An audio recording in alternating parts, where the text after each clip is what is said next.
Hi, welcome to another video with Chronicle of Geek with me, Tony. And me, Mike.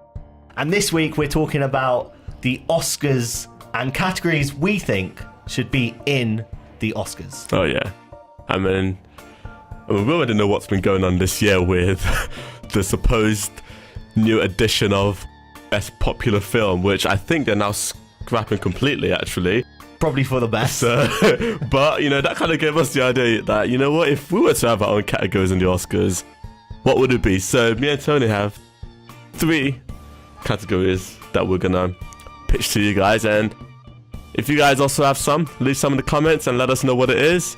Yeah, and if you have any suggestions of nominations for our categories, let us know that as well. That's true, yeah. But to kick off, I'll go first, and I've gone for Best Voice Acting Performance. Oh, okay. So basically, anyone who's done voice acting, could be an animation, it could be motion capture, it could be CGI, but someone who's only done voice acting. And for example, I personally think Shameik Moore from Spider-Man. He was great. He was absolutely great. Like, I didn't even know it was him. Like... No, yeah, I didn't know either until I was researching and saw the credits and cast list. I was like, oh, yeah. But like the way he plays Miles Morales in that film, he's just very good. He's great. But there are other people as well. You could have had Bradley Cooper for Rocket from Avengers. Yep. Always good performance from him. But I also thought Catherine Keener, who played Evelyn in The Incredibles 2, that typical villain, but the way she does the voice for her, just, I don't know, something about it I really like. Who else could you could have had Vin Diesel for Groot? I mean, it's 3 words, but you know, he's able to say it in different ways. Maybe not, but you know.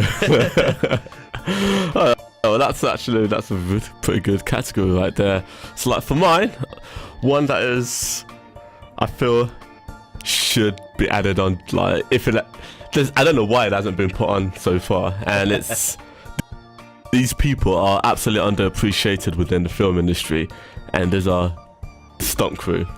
Hence the reason why I would like a nomination or a category for best stunt work in the movie.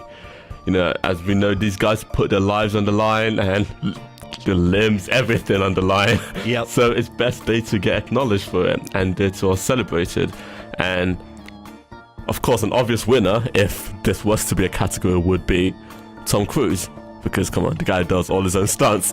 Every movie. I think any actor that does all his own stunts is impressive. Yeah, like, exactly. You know, so to do that extra training, not be trained up. You know, your training, your main aim, your main job is acting, and then to do your own stunts. Exactly. Well, so impressive for the guy's very bold. So I would have, you know, films like Mission Impossible would get nominated. What other examples of like, what's that film Upgrade, even though that came out like 2 years ago, but a film like that, an example, the stunt work was pretty cool in that. So, and you know, just a ton of it, foreign films as well. That's what I was going to say, it'd potentially open the door for foreign films. Like a lot of Asian films, for example, they have a lot of stunt work. Oh yeah. Especially if you're including sort of a lot of fight scenes, martial arts scenes. Yeah. They generally, you know, like to kick people through buildings, through walls, through windows, you know, all that kind of stuff. Oh yeah. But that leads me into my category, my next one, which is Best Fight Choreography.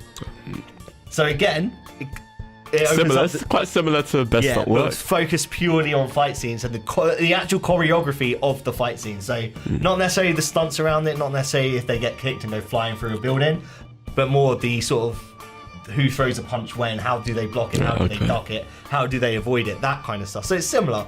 But again, it opens the door to a lot of the Asian films that include martial arts. But just for an example for me was from last year, Black Panther, T'Challa versus Killmonger. So when they're fighting to see who's going to be the leader and who's, you know, of the tribes. But then with a film like that, they're not, let's say, okay, if a film like that fight scene, which again, most of it was probably CGI. Yes. But then if it was up running against a film that was not using CGI, then it wouldn't have an advantage because most people would want to appreciate the ones that were the real people have actually put effort into it. 100%. But that's why it opens the door for these foreign films. And honestly, I'll say I haven't seen any martial art type films from last year, so I can't make an example. But just alongside that, there were a few fight scenes in Aquaman as well, where they're inside the water. So they were doing things like full 360 flips in water while fighting. Yeah, that's kind of cool. So that's something a bit different there, and it's called to choreograph. Yeah, another example was Aquaman, where they had fights in the water, and you've got the actors doing 360 flips while fighting. So while they're choreographing that, it's something a bit different to what you usually see and things like that. Yeah. So that would be my second category. And my second category is another that I think should also be appreciated, because again, with acting, it's not just, oh, you get your line, you say it with your other classmates, and that's it. It's about, building chemistry and all of you being able to work together well together. So for my second category would be best ensemble. Yes. So for example, an obvious one would be the Avengers. Yeah. Every single one of those cast members, they're all perfect with each other, they all work well together. You can tell they all have chemistry with each other.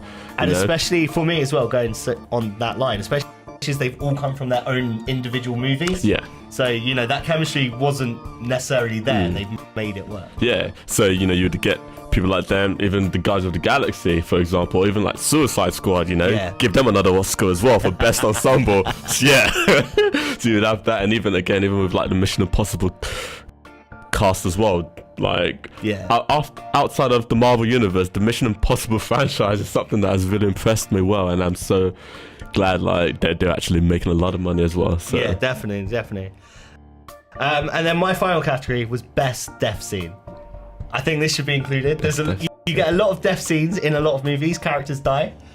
For example, the one that most people remember from last year, Thanos's click of the finger, wipe out half the universe. Iconic death scene. And like, in terms of an actual death scene, not that good, but it's an iconic scene that everyone remembers. You still get people talking about it nowadays.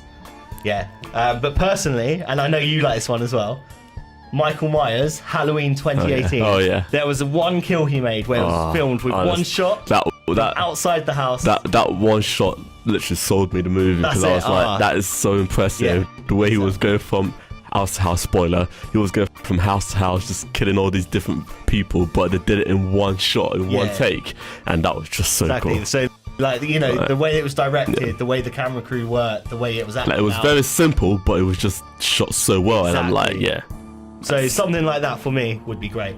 Yeah. And for my final one would be one that's quite, I think, again, people don't seem to appreciate it enough, but it's the title sequence. So I would like to have the best title sequence on there. And again, looking at over the years, we've seen some films with some great title sequences. For example, Zombieland, just that title sequence alone pretty much tells you what this film will be about, and it gives you the tone of this film. Yeah. And again, the same thing with a film like Skyfall. After that incredible opening scene, and then you get the title sequence, that too as well kind of gave you the vibe and what this film was going to be about, and even something like Deadpool as well. So a title sequence can really sell to an audience what you're going to expect from this movie, and I think people need to celebrate that. Yeah, completely agree. So that would give other films, you gotta step up your game if you want. Exactly. Give us a really creative title sequence. It creates the interest when if you go to watch a movie in the cinema and the first thing you see is a brilliant title opening scene. It keeps you like, yes, I'm excited for the rest of the movie. Yeah. So I actually shortlisted that category as well. So yeah, that would be a good one to have. Yeah, but so those are 3 choices that we had, and as we said, if you guys have more, comment down below, and also don't forget to like and subscribe this video. Exactly, and we'll see you next time. Bye. Bye.